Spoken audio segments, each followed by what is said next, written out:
4월 26일 토요일 아침 8시 38분이네요. 어머니 아침 일어나셔서 세수하고 양치질 하시고 그다음에 옷 양말 다 입으시고 이제 두 번째 수저 드셨습니다.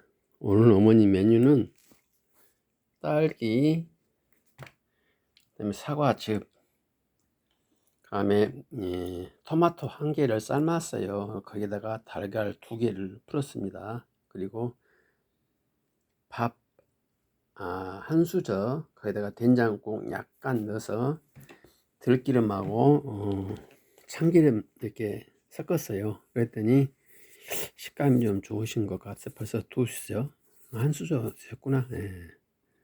이렇게 해서 드리려고 하고 있고요. 저는 상추를 식초에 담가 가지고 한 3일 담갔나요. 그 다음에 건졌어요. 그 다음에 된장, 그 다음에 맨밥입니다. 저는 이렇게 먹어요. 저는 통풍이 좀 있어 가지고 된장 위주로 먹고 있습니다. 3일 담근 이유는 칼륨을 좀 빼려고 그랬어요. 이렇게 뭐 6년째 살아와도 특이하게 뭐 영양상의 불균은 없고, 가끔 고기는 저는 먹어요. 어머님께서 토마토 1개하고 계란 2개, 그 다음에 밥 1수저, 이 2개가 지금 온도를 좀 뜨거워서 이리 좀 나눠놨는데요. 오늘 다 드시면 제 오늘 아침 어머님 식사 드리기 작전은 성공한 거죠.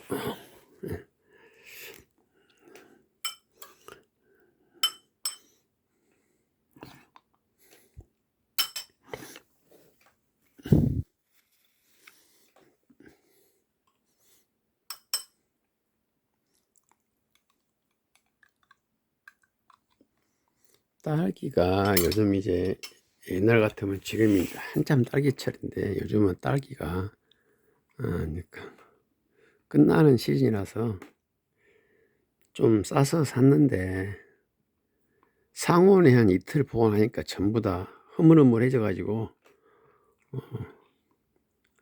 정리를 하니까 한 박스가 한 공기밖에 안 되네. 그래도 딸기 향을 어머님께서 좋아하시기 때문에 저는 한 박스 10,000원도 아깝지 않다고 생각합니다. 그래서 그 한 공기 해가지고 지금 아침마다 혹은 점심때 들어도 한 이틀은 드시더라고요. 많이 못 드시니까. 이틀 만에 10,000원 들여서 어머님 식감 살리면 성공한 거 아니겠습니까? 이게 딸기가 이렇게 식사하는데 도중에 하나씩 드리면 다음 밥을 들어갈 때 이렇게 이 앞에 딸기를 드셨잖아요. 그러면 다음에 다른 음식을 넣을 때 거부감 없이 어머님께서 입을 벌려요. 그 효과가 좀 있더라고요. 딸기뿐만이 아니라 포도든 기타 등등 과일들이 그 자체의 영양보다도 수분이죠. 저는 어머니 수분을 거짓 1년 내내 과일로 대체를 하고 있거든요. 그랬을 때 과일값이 한 달에 한 12만 원 정도 그렇게 평균적으로 들어갑니다. 12만 원어치 생수를 드리는 게 아니라 과일즙을 드리는 거예요.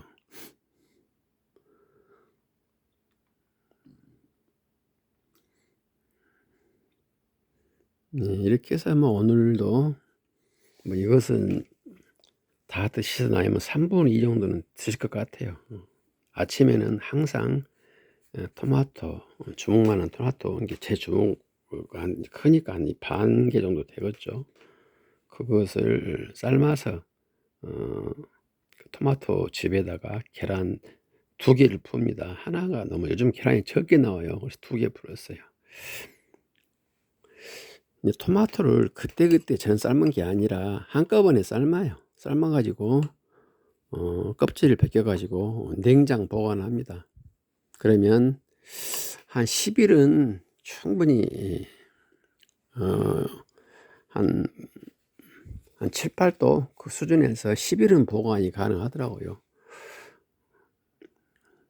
푹 삶아가지고 껍질 벗겨서 넣어놓으면 7, 8도 온도에서 10일은 가능합니다. 그게.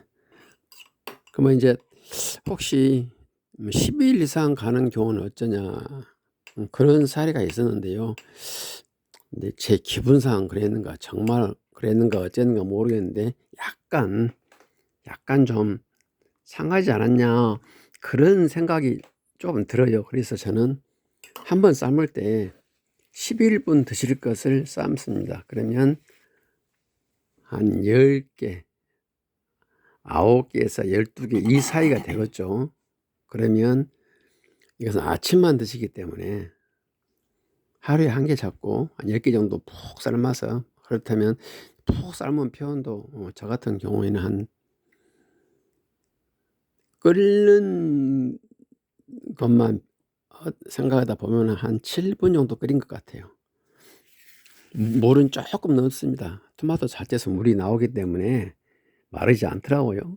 그래서 물 조금만 넣고, 그러니까 냄비에 한 1cm 정도 물만 넣습니다. 그래가지고 그것을 7, 8분 정도 끓이죠.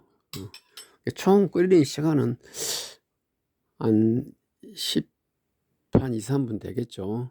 5분 동안 비등해서 7분 동안 끓이니까. 그러니까 어머님께서 이걸 아주 잘 드세요. 예. 근데 이것을 그 영양학적으로도 좋다고 그렇게 많이 말씀들 하시네요. 토마토하고 계란과 궁합. 그러다가 아침에 과일 좀 드리고, 좀 갑자기 드시니까 좀 숨고르기를 하시는 것 같습니다. 어머님께서 식도하고 그 입 등등 소화기 쪽에가 많이 태어를 하셨어요. 그래서 이렇게 아무리 맛있어도 우선 침이 안 나오고 목구멍이 열리지 않으니까 갑자기 막 못 드십니다. 그래서 이제 서서히 이것 드시는데 한 1시간 반? 빠르면 1시간 걸려요. 그렇습니다. 다음에 뵐게요. 오늘은 토요일인데요. 7남매 중에 5남매가 우리 한국에 생존해 있는데, 토요일이든 뭐 연휴든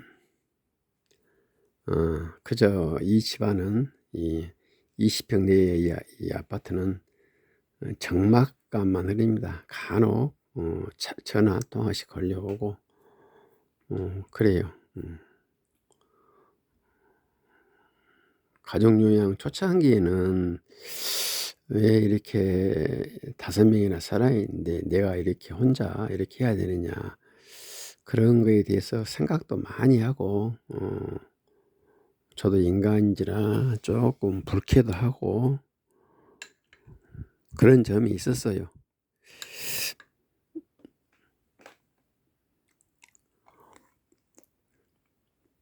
조금 시간을 두고 드리니까 드십니다. 그런데 그래서 이제 이거 좀 질서를 잡아야 쓰겠다 해가지고 몇 번 이야기를 했는데 그게 안 돼요.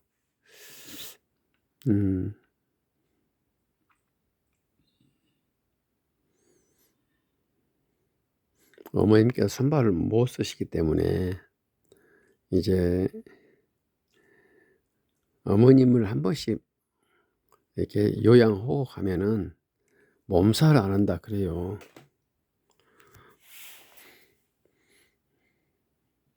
나는 자꾸 하니까 그 근육이 살아있는데 다른 형제간들은 안 쓰는 근육을 하다 보니까 몸살이 나가지고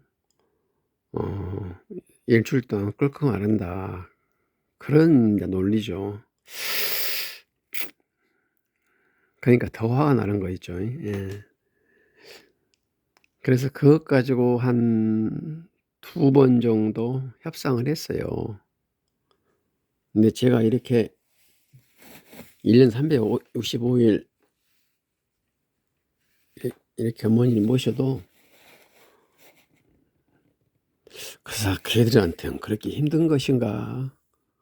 토요일 일요일도 전화 한 통 오지도 않고 그럽니다. 예. 이것을 제가 한 2번 정도 어떻게 좀 협상해 가지고 예컨대 내가 한 달에 한 번이라도 토요일 날 쉬든가 한 달에 2번 쉬든가 뭐 2달에 한 번 쉬든가 그렇게 하면 한번 하는 게 어떻겠냐 이야기했는데 그게 안 돼요. 그래서 제가 그냥 포기했습니다. 여기에서 이렇게 제가 좀 더 밀어붙였다가는 형제 간의 의리도 깨지고 또 부모님 면전에서 이 문제로 큰 소리가 나면은 어머님께서 말씀은 못 하시고 표현도 못 하시고 뭐 아들 딸도 할아버지 못 하시지만은 생각은 다 있으실 거 아니에요. 그러면 나 때문에 애들이 싸우는구나 그러면 또 얼마나 속이 상하시겠어요. 그래서 제가 일체 일절 이렇게 형제 자매한테 내가 혼자 어머님을 보신 데 대해서 감정 표현을 하지 않기로 했습니다.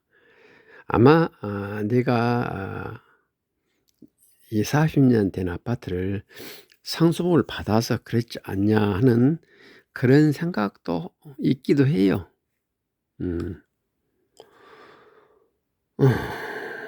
네, 그것도 있을 수 있죠. 그러나 이게 제가 상속을 받으려고 해서 그런 게 아니라 어머님을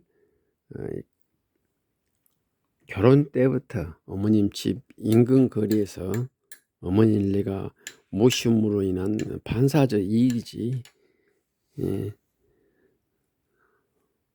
예컨대 저는 어머님을 모시기 위해서 서울이나 기타 혹은 외국 지점에 발령을 날 수 있어도 제가 의도적으로 발령을 원치 않았고 오로지 호남 지방에서만 이렇게 근무를 해가지고 항상 어머님 지근거리에서 제 결혼 생활 이후에 어머님 모셨죠. 혹은 같이 동거하기도 많이 했고 그러다 보니까 이렇게 집을 상속받게 됐는데 그런 것이 아마 혹시라도 작용했을지 않았느냐 그런 면이 있어요. 어쨌든 간에 이렇게 1년 365일 토요일 일요일 없이 어머님을 제가 이제 6년 차로 접어들어서 모시게 있는데요.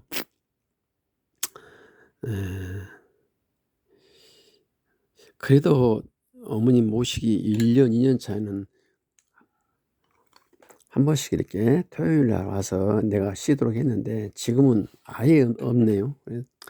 그래도 지금은 이제 그런 거에 대해서 전혀 감정 표현을 안 하는 것으로 했고 내 스스로가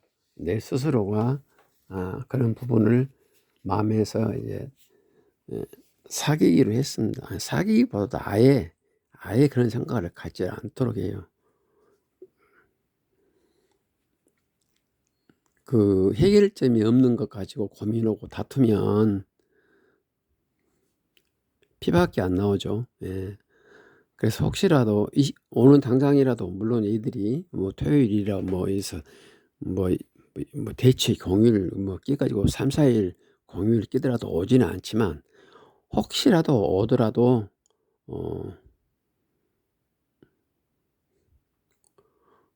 그야말로 몇 달 만에 오더라도 왔냐? 왔어요? 이렇게 하고 전혀 감정 표현을 않고 오히려 더 반갑게 맞이합니다. 내 속이야 어떻게 되든 간에.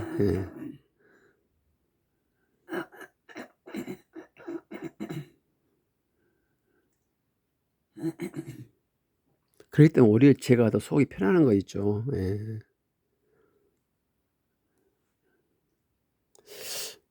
그 주체할 수 없는 분노를 속으로 사귀고 그냥 오히려 더 반가이 맞이하는 것을 이제는 제가 의도적이 아니라 이제 본능적으로 그렇게 합니다. 그게 보니까 정답인 것 같아요. 더 평화롭고 우선 제 마음이 평화롭고 형제 간에 분란 안 일어나고 그로 인해서 남은 정신을 어머님에게 집중할 수가 있고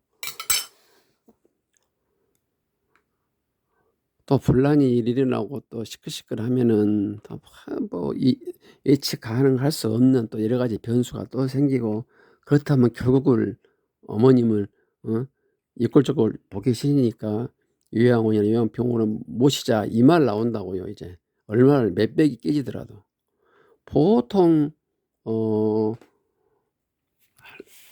부모님들 요양원에 가는 그런 루트가 그런 것입니다. 예. 어머니 맛있어? 날 샜네. 어머니 오늘이 금음이네. 3월달 금음.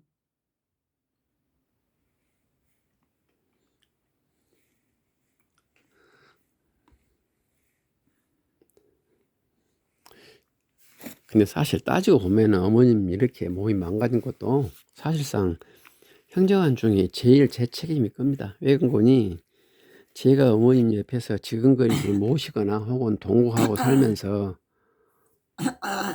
제가 어머니를 모신 게 아니라 어머님이 제를 모셨어요. 예. 예, 그게 사실 제가 우리 형제한들에게 제가 부모님 문제에 관한 한 고개를 숙이는 첫 번째 이유입니다. 예. 부모님하고 같이 살면서 놈들은 그렇죠. 내가 부모님 모신다고. 그런데 사실 지난날 생각해 보면 회사에 아침에 7시에 출근해요. 그럼 어머니 아버님 식사하신 것도 모르고 저는 출근합니다. 퇴근은 또 직원들하고 밥 먹고 호수업 치고 당구 치고 술 먹고 그러면서 거짓 12시가 넘어서 들어와요. 그 짓거리를 수년째 했어요. 그러다가 아버님 돌아가시고 어머님도 갑자기 쓰러진 거예요. 보니까 영양실조예요. 남편이 아침에 일찍 출근하고 밤에 늦게 들어오고 그런데 어떤 며느리가 시어머니 음식 챙겨주고 가려겠습니까? 그러니까 어머님께서 이렇게 몸이 이렇게 안 좋은 것도 다 내 책임이 사실 큽니다. 예. 내가 아무리 내가 어머님하고 동거하면서 내가 모셨다 해도 하늘은 아실 거예요. 그래서 제가 이건 내 책임이 크다. 그러게 결론을 내리고 지금은 다른 형제간이 어떤 마음으로 이렇게 토요일 일요일 지근거리에 있으면서 부모님은 이렇게 지금 앞도 못 보고 손발도 못 쓰고 대소변도 가릴 수 없는 이분을 이렇게 몇 년째 모셔도 방문하지 잘하지 않는다는 것을 제가 비난할 겨를도 없고 자격도 없습니다.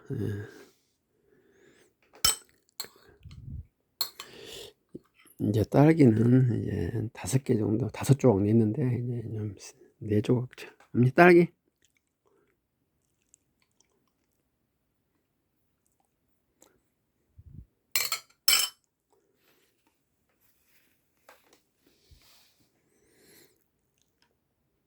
아침밥을 잘 드시면 제가 하루가 즐겁고 어머님도 체력이 지금 26kg인데요.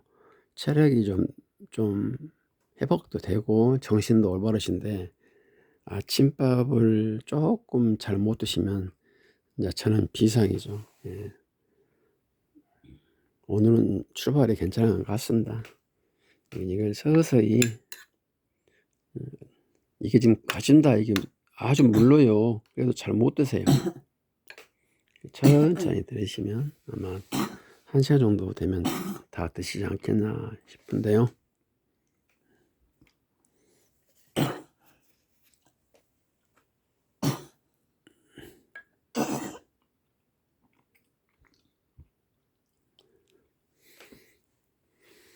이게 음식물이 기도로 가끔 넘어가는 경우가 많기 때문에 제가 지금 등받이를 했어요. 그래도 지금 거짓 머리는 수직에 가깝죠. 노인분은 이렇게 휘었어요. 이렇게 고개가 숙이면 좀 사례가 덜 내리는데 이렇게 이어가지고 사례가 많이 들려요. 다음에 뵐게요.